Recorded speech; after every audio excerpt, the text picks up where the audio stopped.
This season, we are proud to be partnering with two fantastic media organizations to help us reach more listeners like you. KUOW is Seattle's NPR news station, and Deseret News is a multi-platform newspaper out of Salt Lake City. Help us by helping them. Learn how at kuow.org/brave or deseret.com/subscribe.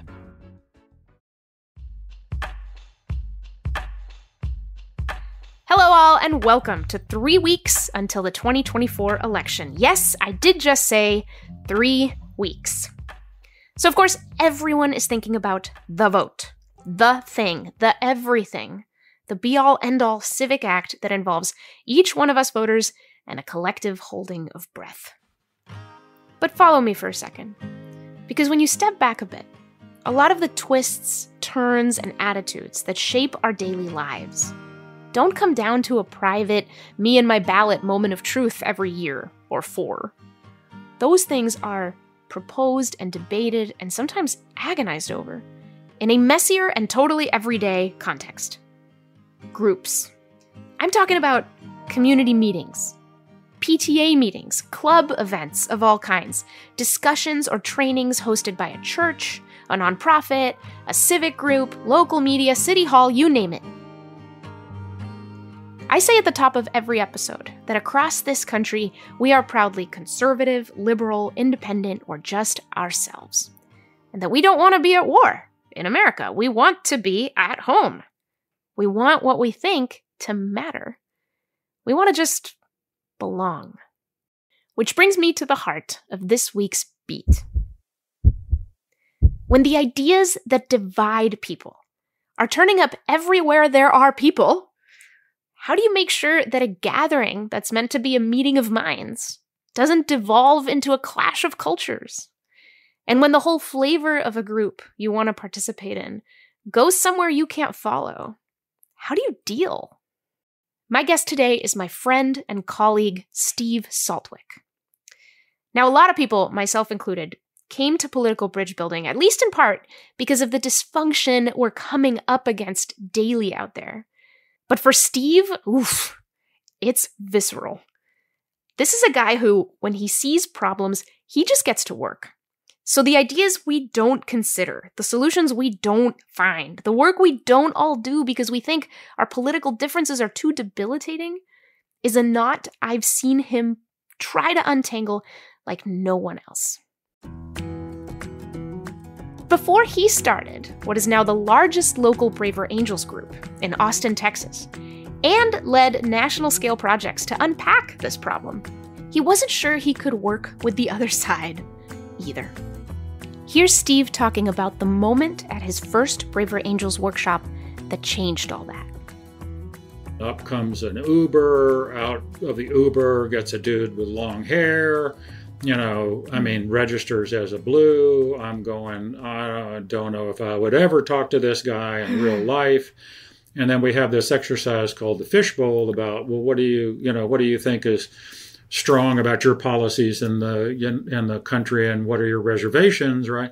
And I had said, I think the Constitution is wonderful. I think we really ought to respect it.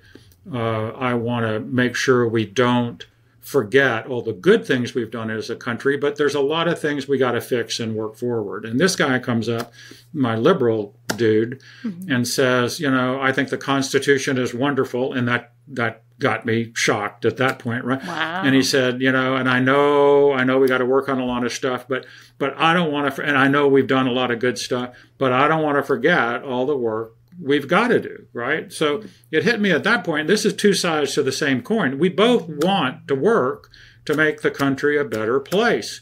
We just have different perspectives on how to get there. In some candid conversations Steve's had with people across the country about the groups they show up for, and in his own life and work, too, he's noticed a sticking point that can be pretty tough to talk about. If that happens to me, and I know this personally and I know this from my friends, it chills the speech. You're not as likely to contribute if that's the first thing that hits you before you get into the discussion. So what is he referring to? What is he seeing that's chilling speech? Well, there's a couple examples he gives. But here's the first one. The dilemma, I think, is, and I think this is very, very common in some places, right, is this ritual of opening a meeting with, what are your pronouns? That statement asserts a given worldview on gender identity. That is not an accepted view of everybody, myself included, right? So from the start, it's like, wait a minute, this is setting up a framework that I don't agree with, right? And that's a challenge. That's a problem. We all welcome people who want to use pronouns, to work on hard problems. That's not the issue. It's making me share, quote, my pronouns, which sets up a framework that I fundamentally don't agree with. So it chills speech. If you're going to be the guy that doesn't do it, right? I mean, man, now you're in the out group. You're in the out group, right? They're the them, and we are the us. And that's not a good way to start a dialogue on addressing a problem that all could contribute to. Steve brought up another ritual that often starts meetings these days: land acknowledgments. If you want to acknowledge Native American contribution, great, do that. But don't do it with, this land was stolen, and it's just, it is stated as a fact. And why are we opening up with something that's an argumentative point versus, let's all acknowledge the contribution to American culture or society or whatever it is from Native Americans? I'd sign up for that in a minute. Right. Well, let's talk about that, because I know, right. Given that you and I are both in Braver Angels, we get a lot of familiarity with how our other side thinks of things. So can you speak to the piece about land acknowledgments that is a good intention?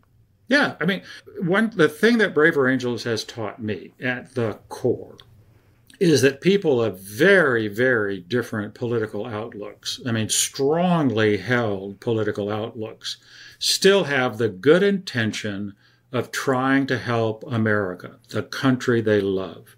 Okay? Now, we have different ways of going about it. We have different, ways we talk about it. We have different words we use. We have all that kind of differences, right? But at the core, we have the good intention to try to make our communities and our nation better. Great. It's going to take all of us to do that. And if we keep the conversation focused on that, then all this stuff goes away, I think, right? And there's strategies you can use to kind of make sure you don't get hung up in that and all that.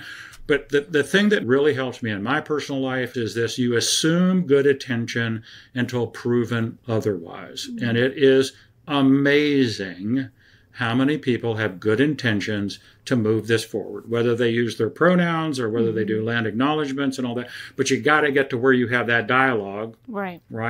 So what occurs to me is this conversation is about feeling unwelcome from the start.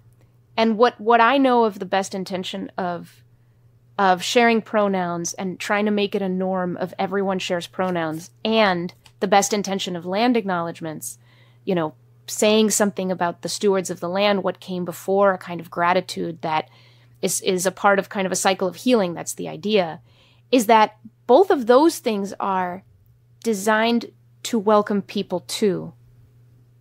And so it's almost like what you're saying is, yeah, but it's like you're welcoming people by putting up a divide, by putting up a wall, that they, if you're not, like you said, bought in, if you're not seeing that as a welcoming gesture, if you're not agreeing with that as a welcoming ritual, then the thing that is designed to welcome people into a space ends up pushing you away all the more. And so it just feels like such a dilemma. And I wondered if you could speak to that. Yeah, I think the first rule is you just need to be mindful of what you're doing. It shouldn't be a mindless performative ritual that, I do it because everybody else does it. Okay, you want to start with people doing their pronouns or a land acknowledgement or whatever. Okay, well then explain why, right? Because if you, it's like, look, we understand everybody here, wants to work on this problem. This is meant to be a welcoming thing, but acknowledge the fact that there may well be people in the room that don't agree with that, or that don't want to share their pronouns or whatever, right? And that's just, look, we assume everybody here has good intention to work on this problem. Great, you're welcome, right? And if you want to share your pronouns, that's great. If you don't, that's great too. But don't force me to accept that worldview to participate when I think I can contribute to solving the problem, right? Right. And probably the problem has little to do with gender or, the history of our land. It's not even on topic, right? Yeah. I mean, if we're talking about what are we going to do with affordable housing in our community, if we're talking about there's traffic deaths on Main Street, we need to put up a stop sign, right? What's that got to do with gender identity, right? I mean, so that's a big topic. I mean, we should talk about gender identity at some point. We shouldn't erase people that believe that, right? Because again, I think I have seen this in hundreds of meetings, and there's research that shows that the more different the perspectives, the better solution you're going to get, right? So don't make the people that don't think like the organizers, don't make them feel unwelcome from the start, right? Yeah. So we're obviously talking about some things that are tricky and tender to a lot of folks, very personal. These clashes of belief really go bone deep for a lot of people. And as you mentioned, one option when things like this come up is just to avoid them, just to avoid the spaces where this kind of friction could come up. But I know you want people to stay. You think they should try to stay. So before we get to the strategies, like what you can do when you're in this situation, why should people stay? What do you tell people who tell you it's just not worth it? It's too uncomfortable. I don't have time to explain. I don't want to be the bad guy. I don't want to be the other. I'm out. The key to me is the gathering focused on some kind of action, ultimately some kind of action? We're having this meeting to put a stop sign up on Main Street or whatever it is, right? And oh, by the way, we're going to ask people to share their pronouns, right? It's worth it to me if I was in that meeting and I knew, okay, when we get through these opening rituals, we're going to talk about something concrete that'll make my community better. But if it's not focused on action, if it's just we're going to talk this way amongst ourselves, and that's the rule, I'd find a different meeting. Okay, so let me make sure I understand. This is a really interesting distinction. You're basically, I think what you're saying is, if an event opens with a ritual like that becomes sort of a signal to you, maybe other conservatives as well, that this isn't sort of how I tend to think. This is already kind of putting a flavor on this event that I don't really have the taste buds for. And if there is not then something that is going to welcome my contribution where I want to take an action and I want to be part of this community, but it's just more talking, then the signal becomes, well, all the other talking is going to have this flavor and that I don't need to be here. Is that what I'm hearing? Correct. And it would work for conservatives too, right? I mean, let's suppose everybody had to declare something about Trump or whatever, right? I mean, hey, I wouldn't stay for that meeting either, right? But if it's like, we're here for this desired outcome of doing something to better our community, and oh, by the way, there's these rituals to open a meeting. Okay, fine, I'm in. That's not a problem, right? But if it's just we're going to trade rituals about who can espouse a given worldview better than the other, I guarantee it. In every audience, if you do those things, either liberal opening rituals or conservative opening rituals, right, you are either going to chill the speech of somebody or there's somebody that ought to be in that meeting that is not going to be in that meeting because of the way you've structured it. When you said conservative opening ritual, can you give us an example? It comes from Braver Angels. I think on our 2019 convention where we got everybody together in St. Louis, I recommended that we all say the Pledge of Allegiance. Nope. Weren't going to do that, right? So if the meeting opens with the Pledge of Allegiance, you're probably in a conservative gathering, right? I've noticed opening with prayer is one that more secular, sometimes more liberal folks that I know, they feel like opening with prayer is something that. Yeah, that could do it too. Right? Yeah, could we open a prayer? I've been in team meetings, where someone says, can let's have a prayer, right? And it's kind of like, whoa, that's a little weird, right? Now, and again, like for people of faith, the same rules apply.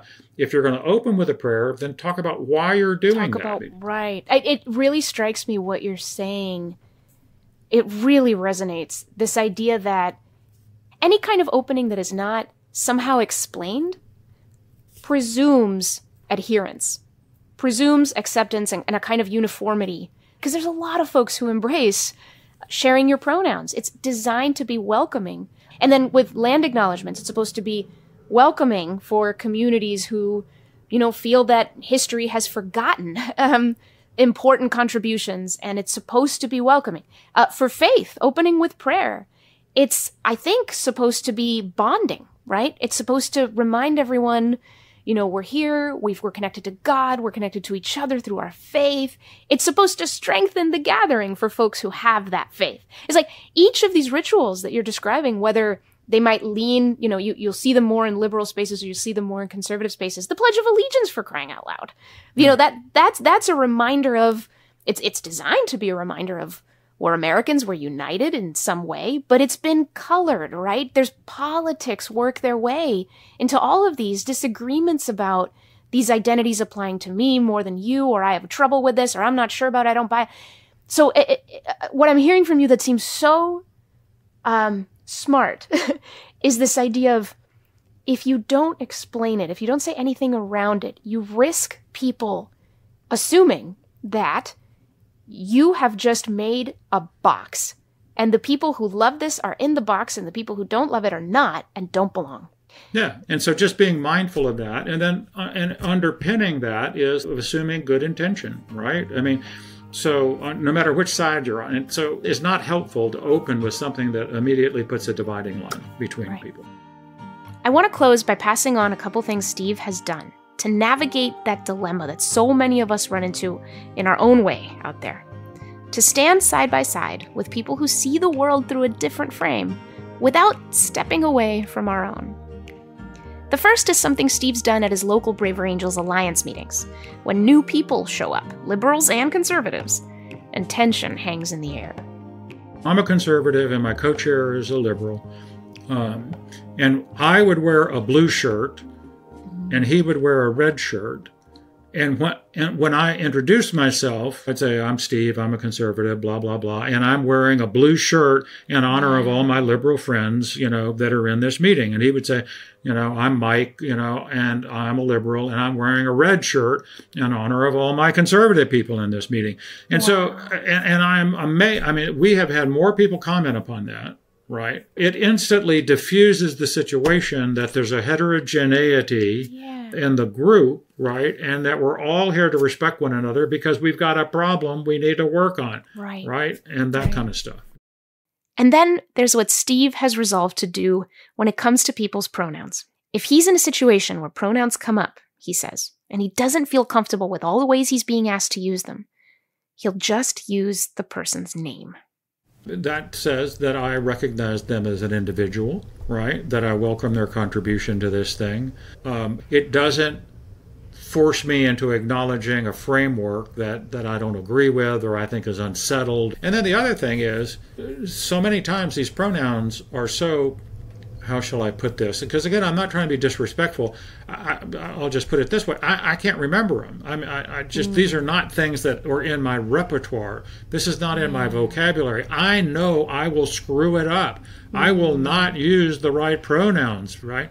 And so it's simpler for me just to use their name. Then we avoid the whole framework thing. And I'm not going to offend somebody by misusing their pronouns, right? So it's a pretty simple solution, and again, it recognizes the contribution of the individual, because it's like I'm not trying to have an argument over whether that individual can contribute to the solution to the problem and all that kind of stuff. I value all of that. I value them, and you want them to feel welcome, and I want them to feel welcome, right? Yeah. With that, I want to thank you all so much for joining us for this Beat episode of A Braver Way. A Braver Way is produced by Braver Angels and distributed in partnership with KUOW and Deseret News. We get financial support from the MJ Murdoch Charitable Trust and Reclaim Curiosity, and Count USA Facts as a proud sponsor. Our senior producer and editor is David Albright. Our producer is Jessica Jones. Our theme music is by the fantastic #1 Billboard Bluegrass charting hip-hop band, Gangsta Grass. A special thank you to Ben Karen, Don Goldberg, Gabby Timmis, Caitlin Annis, and Emily Province. I'm your host and guide across the divide, Monica Guzman. Want to share your story with us? Please do. I love to see them. You can always reach us at abraverway@braverangels.org or join our text line by texting the word BRAVE to 206-926-9955. Take heart, everyone. Till next time.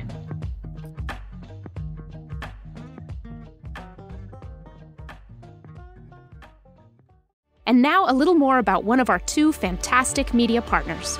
KUOW is proud to partner with A Braver Way to help this podcast reach more listeners like you, because they believe that a better democracy begins with an informed public. As Seattle's NPR news station, KUOW is committed to providing local stories, trusted perspectives, and inspiring conversations, all free of paywalls. Over 90% of KUOW's operating budget comes from community support. If you value this podcast, please consider donating to KUOW at kuow.org/brave.